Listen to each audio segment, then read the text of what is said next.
Hey friends, I have come to that time of year where I've found myself giving a lot of people the responses of why flowers are just as valuable in your garden as your vegetables are.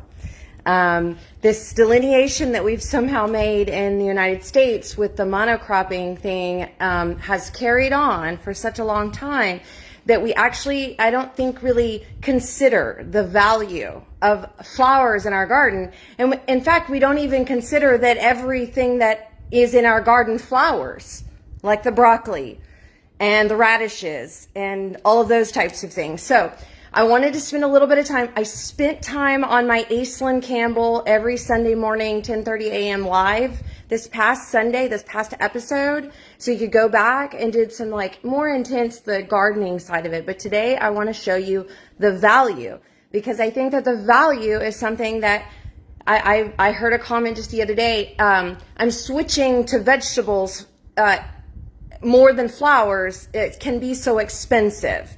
And so because of that, I've begun thinking more about, and then I've heard several clients that say, I want to plant marigolds in my garden, but my husband wants it to be very perfectly green and, all of those things. And so I'm trying to give people a better understanding of why it's okay to break through boundaries of what we've created in our mind over the last 20 years, 30 years, 50 years in the development of the monoculture world. Our mind likes to see orderly, but nature's not orderly. And then if we begin to really start to think about the value system, then we can actually apply a better value system if we understand better the biodiversity and the diversity of things. So I'm going to flip this back around and I'm going to show you some things. Like this is a flower arrangement, okay? And you might not be, here's edible flowers, here's some coriander, which was originally cilantro that I'm now going to turn into, or have been turning into, I'll show you it really quickly, and selling. This is coriander salt. It's got lime, garlic, kosher salt, and this coriander that I process. So this is when this starts to go to flower. Okay, I've got flower arrangements here using the wilds of all the different types of wilds. Not all wild, some of them I've planted myself, and in fact, a lot of this isn't wild at all because most of it was planted by someone here, even if it's considered a wildflower. The calendula, the snapdragon, all the edible flowers, the scapes that are on the top of the onions. Let me talk about the value. These borage flowers that I'm actually delivering to a customer, these are being delivered to a customer. If I was delivering this flower arrangement to you, the flower arrangement fresh, it's not fresh right now. I've had it on my countertop for a few days, but this flower arrangement just tied off with no vase would be $30. $35, depending on what all types of flowers I was able to put in it. Add delivery to that, we're talking about $40, $45, okay? These things right here, this little 3-cup container of borage, that's $15 worth of flowers right there, okay? So now you may not have the interest in necessarily selling it like I do to restaurants and selling it to customers that are trying to have, things in their restaurants and in their businesses and, things like that. However, what you will find in your garden is that you probably have a desire to have fresh cut flowers in your house, especially during the flowering season.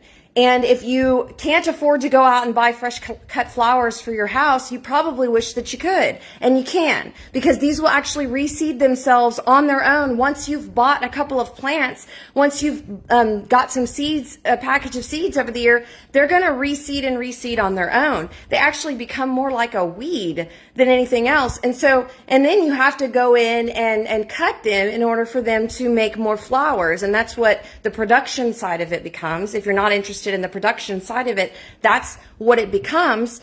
For me, I harvest because I want to make sure that I keep producing. I have found actually that the flowers make more money based on the time spent and what I can charge for them than anything else. So yes, okay, that's the farmer value to it. And maybe you don't want to do that. Maybe we're just talking about your gardener value to it. And I'm going to walk outside in just a second. I'm going to walk with you guys, and I want to point out things that are let's call it the qualitative, just life-giving parts of flowers that make flowers more quantitatively valuable to us. But in the meantime, if you're creating some beautiful, you're drying out some calendula that you can use for future wellness, for salves and things like that, for whatever you need to use it for. If you're wanting to just make salads and things more beautiful during the springtime, these are all things you can harvest. A lot of the plants and flowers that we grow, we don't even realize we can harvest from. Or you make yourself fresh cut flowers. And these are the things that you wish that you could actually have in your home. You think, oh gosh, I wish I could buy fresh cut flowers every day. Well, all you have to do is go out and trim or harvest from your flowers that are out in your garden. So there's an actual quantitative value, even if you're not a production farmer or an agricultural grower like I am. Or there's, of course, the regenerative side of it, which we'll talk about just in a minute as I walk outside. I want you to look at this because this is radish seeds. So this is allowing my radishes to go to flower. And I don't have any that you can really see the flowers on anymore, but I allow my radishes to go to flower because those are going to be some of the earliest flowers for the bees. We're going to go see the bees just in a minute, I promise you, because we had an argument this morning over borage flowers. They wanted to tell me that they needed more borage flowers and that I wasn't allowed to take any of their borage flowers. And I had to convince them that there was plenty and there would be plenty more every single day for the rest of the season until it gets too hot and too dry.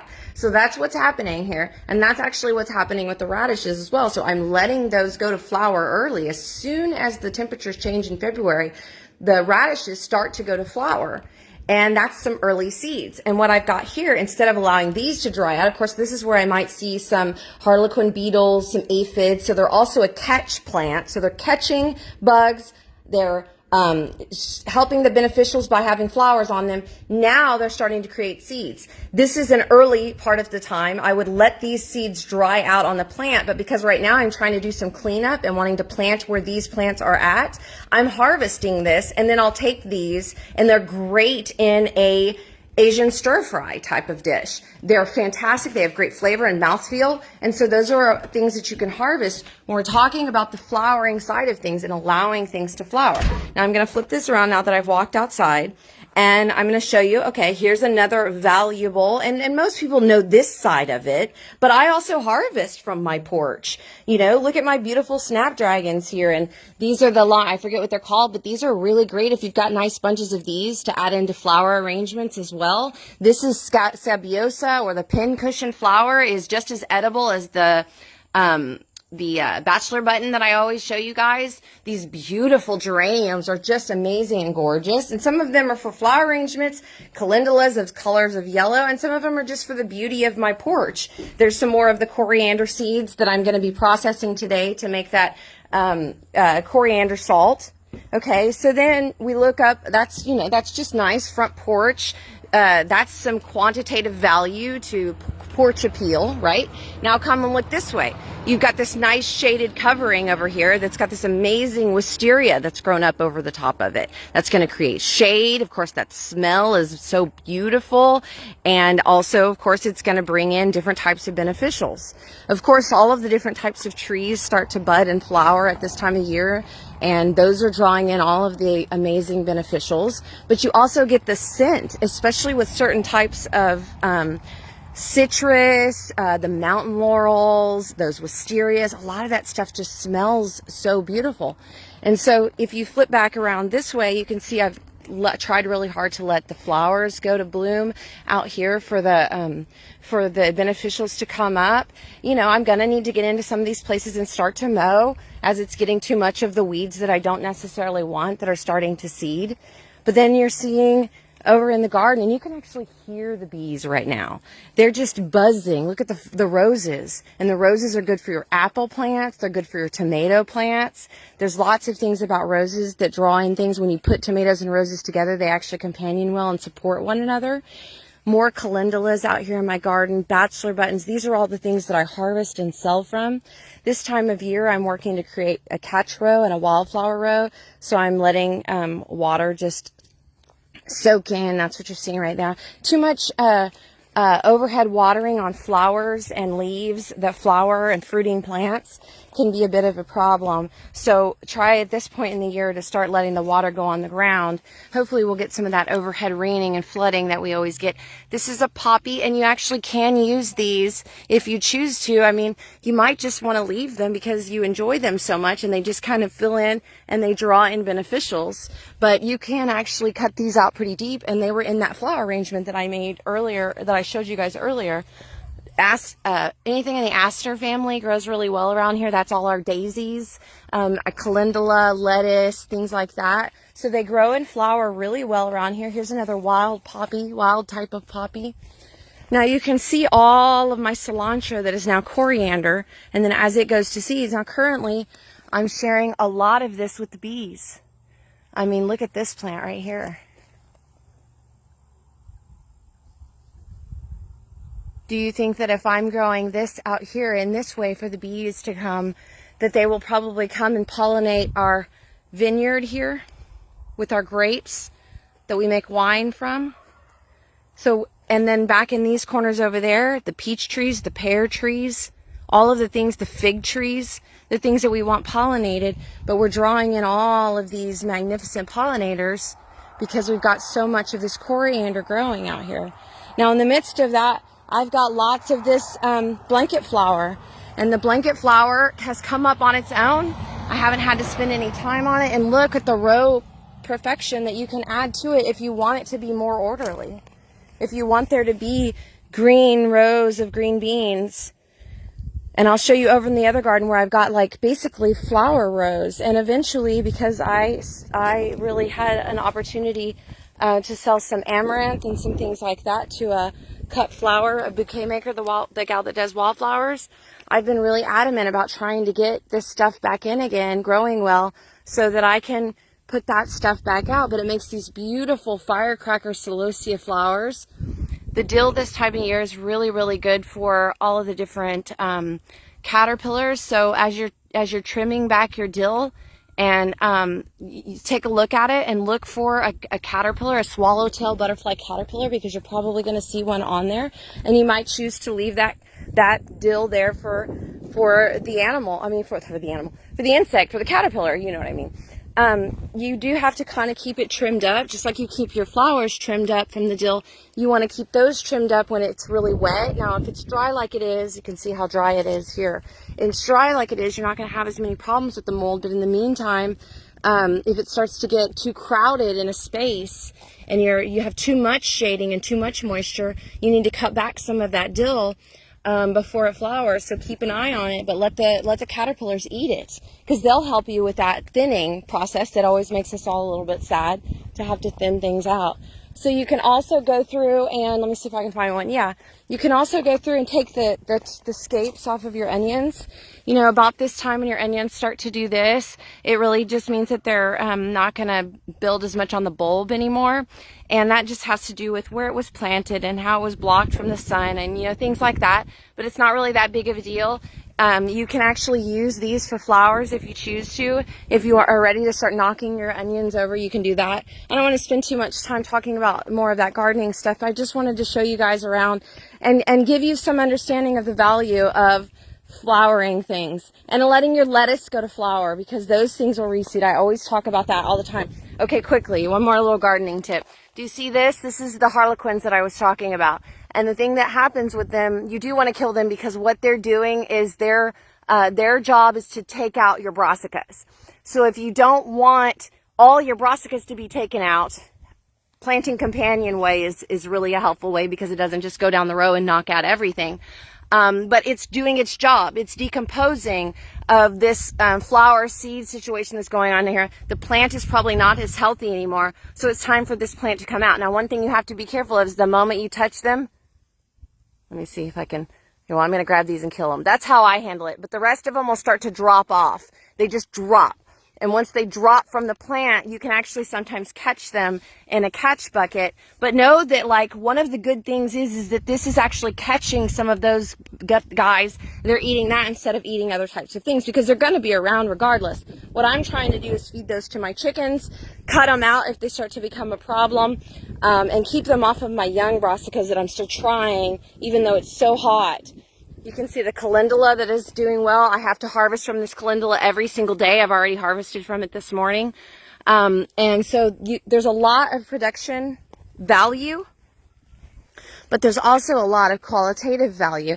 And you saw how many bees were on that cilantro plant, and me to be standing right next to our vineyard where our grapes grow, you begin to understand. Now, all of that stuff is from more of a regenerative agricultural perspective. And of course, I know that most of you guys are not doing that.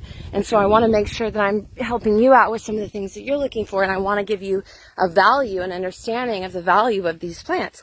They give you that qualitative. If you stop for a moment, you'll see hummingbirds and things like that. If you are drawn to come out in your garden, cool caterpillars, cool butterflies, listening to the bees, different types of birds that come to your garden. If you find value in coming out and that part of it, especially right now, April, it's bird watching season. If you find value in that, then you're going to likely come out to your garden more often, which means you're going to pay attention if it's getting too dry or too wet. You're going to pay attention if you have some sort of an infestation, and that's going to help you be a better vegetable garden, along with all of the other millions of reasons why having flowers in your garden makes you a better vegetable gardener. Look how many flowers I have in my garden, you guys. I value flowers at the top of the list. And if you need it to be orderly, you can see I've done some orderly. I know most of you guys that know me know I'm pretty chaotic, but there's an order here. And with each season, as I got each garden giving, this garden is growing different things. I'm trying new things out this season and focusing on it because it's got the water. And I'm leaving things. I've got celery that's still growing and doing really well. I'm letting things happen. This is my irrigated garden, so you can see different types of growth happening in here. But it gives me the ability to let these flowers just keep flowering and seeding and reseeding themselves. Lettuce that starts to go to flower in the summertime starts to, in the warmer temperature, starts to taste bitter. But let it go ahead and go to flower. Let me see if I can find one. Easy to find. See this, this is the row I was talking about. With, look, almost just a flower row here. And then what I need to do you see my birdie friends? And my bee friends? And my butterfly friends? So what I need to do, I can see right here that these have really just taken over, and all I need to do is cut that out.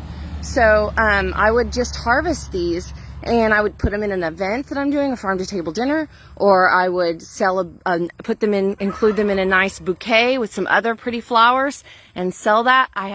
If there's someone that wants to put them in their restaurant or use them in bouquets that they're putting on for an event, those are the types of people that reach out to me. So it's a win-win-win. But what I want to really encourage you guys to know is it's a win-win-win for all of us, not just the farmers. It's a win-win-win for the whole planet when we let a biodiverse garden grow. And you can make it as orderly as you need to, but let nature have a chance to make her order too, because she'll make a beautiful order. And it's very much like the rainbow. And it takes very good care of itself. And there are different kinds of insects in here, good ones and bad ones. Have a blessed and beautiful day. I love you guys. I do have some things if you need anything. The easiest way to get stuff from me right now is to DM me and make sure that I know that you're interested. And when I'm coming to town, I'll let you know I'm coming and what I have available. Also, please come and see what we've done out here. April the 16th is the day on the farm. It's open. There is an entry fee. But this is a great, you can spend the whole day with us here, and you can bring a full car full of people. And we're going to have some lunch and some dinner. It's all farm to table stuff. I'm going to be doing a class out here but I really just hope you'll come out and see for yourself. See what I've done, see where I'm succeeding, but see where I'm also failing. Because when you see where I'm failing on a big scale, then we can whittle it down and make it easier for you. But if you come out also and see where I'm succeeding, you can see where I'm succeeding on a big scale and how we can bring it small down to what you're working on.